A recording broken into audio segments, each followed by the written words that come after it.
We turn down to Illinois after Governor Pritzker signed a new law that decriminalizes spreading HIV. Now, the new policy officially repeals a law that was passed back in 1986.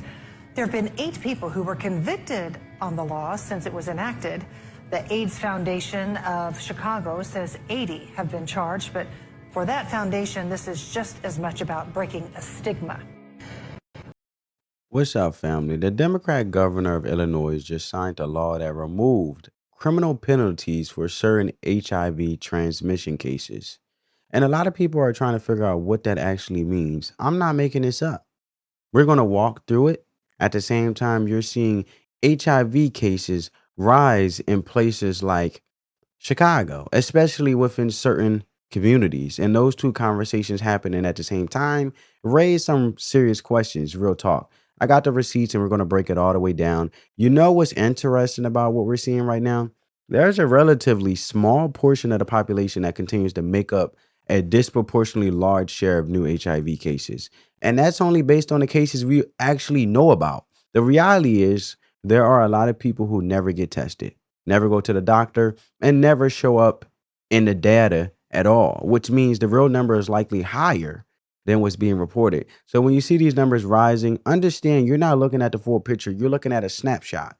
And even that snapshot is delayed because we are in 2026.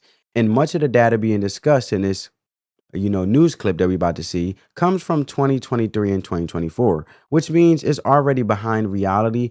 And if we're being honest, with people being more active, more social, and fully back outside, it's not a stretch to assume that when the 2025 data is finalized, that the trend may look even worse. Now, and I showed you guys Governor J.B. Pritzker, governor of Illinois, who obviously is the governor of Chicago as well, signed that into law as of this week, the beginning of this week of April 13th, which was a Monday. So putting that all together, now here's where it gets uncomfortable, because when a smaller segment of the population is accounting for a majority of new cases, at some point you have to look at behavior, not to attack people, but to understand outcomes. Cause and effect still exist, whether we want to talk about it or not. I remember when Magic Johnson announced he had HIV. At that time, people didn't fully understand transmission, but they understand risk. There was caution, there was seriousness throughout the league. There was weight to it when they know even his teammates, for the Lakers. Fast forward to today, and we have more information than ever before.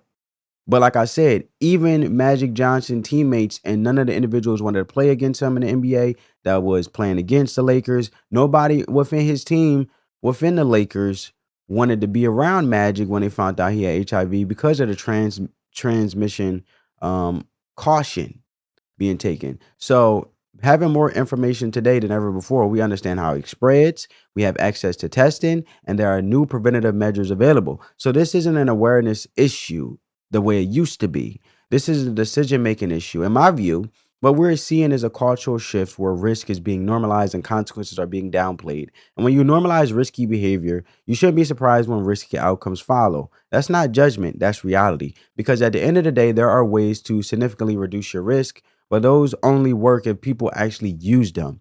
And what the data suggests is that in many cases, people are choosing not to. Personal responsibility may not be a popular conversation, but it's a necessary one, because decisions come with outcomes. And when those outcomes start showing up at scale, it's worth asking what's driving them. This isn't just numbers on a chart. This is real life, real consequences, and situations that in many cases could have been avoided. Hit the like button, share the video, subscribe to the channel, and check this out. For the first time in decades, HIV infections are on the rise here in Chicago. They jumped about 29% between 2022 and in 2024. Joining me this morning to discuss this is Dr. Anu Hazra. He is an associate professor of medicine at the University of Chicago, specializing in infectious diseases. Thanks so much for your time this morning. Yeah, happy to be here. Thank you for having me. Let's start with the headline here. What is driving this increase, and are you seeing any patterns that could be leading to this rise in cases? Yeah, I think people have a lot of potential hypotheses of why we're seeing about a 30% increase for the past 2 years. I think the biggest impact factor is potentially COVID, and understanding that a lot of folks were disengaged from medical care, from from continuity care, from preventative care during a really disabling time. And now we're sort of seeing the lingering effects of what occurred about 6 years ago. And then the other thing to note is about half of these new infections, of the 800 plus new infections, are in Latinx populations. And so trying to understand how we can increase or improve services to more marginalized populations across the city is super important. What does that process look like? Because you pointed out the sharp rise, especially in Latino populations. So how do you get the message out? Yeah, I mean, I think a lot of it is community-based outreach. A lot of it, which is, has been in the past federally funded or state-funded work done by really great community organizations that are embedded across these populations that may not have the best access to healthcare, but making sure they have access to preventative options and treatment options. We're seeing this rise here in Chicago. You mentioned about 30% or so. Is this something that's just a Chicago issue, or is there something that we're also seeing in other big cities across the country? Unfortunately, Chicago is not unique in this sort of trend. New York City released their HIV trend numbers just about a month or two ago, showing very similar sort of drifting upwards or rise in new infections, again, particularly in marginalized populations, both racially and ethnically marginalized populations. Now, here's something else that needs to be said. This is not just a Chicago issue, as he mentioned. Chicago might be the headline, but it's not the exception. This is happening across the entire country. He mentioned New York. And when you look at cities like Houston, Atlanta, and other major urban areas, you are seeing the same patterns play out in different places with different people, but with very similar outcomes. And yes, the numbers may vary across different demographic groups, but the bigger picture doesn't change. This trend is widespread. That matters because it tells us this isn't random. It's not isolated. There are underlying factors driving this. And in my view, one of the biggest is how much easier access has become in today's world. Access to people, access to content, access to lifestyles. All of it is instant now. Dating apps, social media, and all digital culture have removed a lot of the barriers that used to slow people down. And with few barriers, often comes less consideration and more impulsive decision making. At the same time, there's a cultural narrative that suggests if you're not constantly engaging in certain lifestyles, then somehow you're missing out. And I don't agree with that. In my perspective, discipline is not a weakness, it's protection, because being selective isn't about being out of touch, it's being intentional. And the people who tend to live with that mindset often avoid the types of long-term problems that don't just go away. Because let's be honest, life already comes with enough pressure, financial stress, job stability, rising costs, everyday responsibilities. There's a lot to manage already. So when you add avoidable risk on top of that, especially risk that can impact your health long term, you have to ask whether those choices are actually worth it. Every decision is either reducing risk or increasing it. There's really no neutral. And again, this isn't about judging anyone. It's about understanding patterns. If there's risk involved, getting tested is just basic responsibility. But beyond that, we have to be honest about how these patterns are developing in the first place, because if we ignore that, the outcomes don't change. Let me know what you guys think down in the comments below. At this point, what does testing and treatment for HIV look like, and has it changed in recent years? Yeah, I mean, I think the treatment for HIV has transformed over the past, 4 decades in general. The treatment for HIV medically is actually quite straightforward. The majority, if not all individuals, are on single tablet regimens or long-acting injections. It's the stigma related to the diagnosis, the stigma related to testing, the stigma related to any mention of the disease process or infection that is the biggest obstacle or barrier to link folks or even engage folks in care. When you mention those stigmas, can you give our viewers some examples of what that looks like? I think we all are aware when we think about HIV, the stigma that we all may hold or understand that is held by others. This idea that there is something wrong with someone or something wrong with a population or something that they deserve or whatnot. I think that stigma, unfortunately, is being propagated by a lot of the rhetoric going around across the federal and local levels in many parts of the country. Slightly related to that, in February, the Trump administration announced millions of dollars in cuts to public health programs, including for HIV prevention.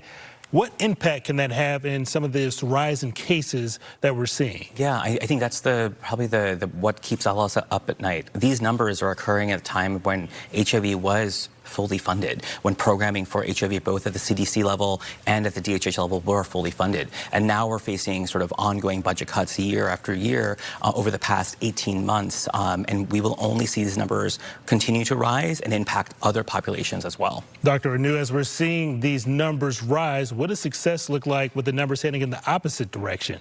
I think a lot of it is investing, again, in preventative care, preventative options around HIV. There are wildly successful medications that can prevent HIV, that we have the ability to end the epidemic medically and socially. Today, we have had the tools to do so for a very long time. It's implementing these in a way that makes sense for the communities that are impacted by this. That is the biggest sort of rub. And only by investing in these communities, investing in these programs, can we actually make a difference. And if somebody at home is maybe thinking about getting tested and they don't know where to go from here, what would you say to them? There are so many great options in the city of Chicago. I would focus on health systems like Howard Brown Health. Many of the academic medical centers include, and then resources like AIDS Foundation Chicago are great resources for folks to at least understand where they can get testing or get linkage to preventative care like pre-exposure prophylaxis. So this is where I get confused, family. Let me know you guys' thoughts. The thing is, it's a choice, right? For an individual, from an individual standpoint and an individuality basis, for an individual that choose to make sure they stay up on their health, right? It's a basic human individual responsibility if they choose to care about themselves and investing in their health, because health is wealth, right? And you want to live as long as you can, you want to live as healthy as you can as long as you can. But my point is, he's talking about the budget cuts, but the resources are already there. So if you keep investing just to promote, you can't drag a horse to drink water. You can't make a horse drink water, metaphorically saying that no matter how much you put something in someone's face, if they choose not to, because this is a choice based on their basic responsibility of taking care of their health, if they choose not to and neglect that, then does that really in turn deal with the budget cuts? Because I'm trying to figure out how you're trying to correlate the cost of budget cuts happening that is making individuals not take their responsibility along with the choice to take care of their health and get tested, because the testing is there, the resources are there. So the simple fact is, now it seems like to me you just want more monies to be able to market, but you can market all you want. Doesn't mean that people that are invested in their health is going to automatically be invested. You can't care for someone's health more than they care for, but at the end of the day, you can make the options available, like he already mentioned, resources in places where you can get the information. So I don't really think the budget cuts really correlate to basic responsibility when it comes to individual being responsible and taking care of themselves, also taking care of themselves so they also can um promote individuals around them, their family members, their loved ones, to take care of themselves as well. But also taking care of themselves also puts others around them that they truly love and care about or involve themselves with at a lower risk, because then they're healthy, right?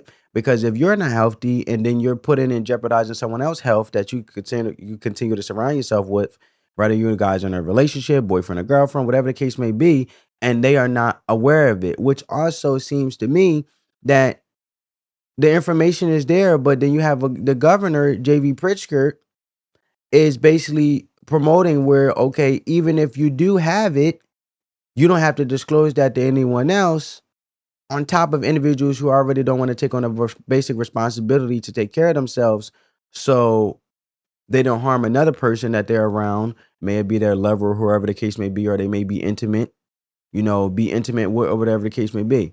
I'm saying that you have a governor promoting to promote ignorance in a way to not take care of yourself, to promote not only health is wealth, but also understanding that you taking care of yourself is bigger than you, because then you won't jeopardize getting others in that unexpected situation, or a situation that jeopardizes their health either.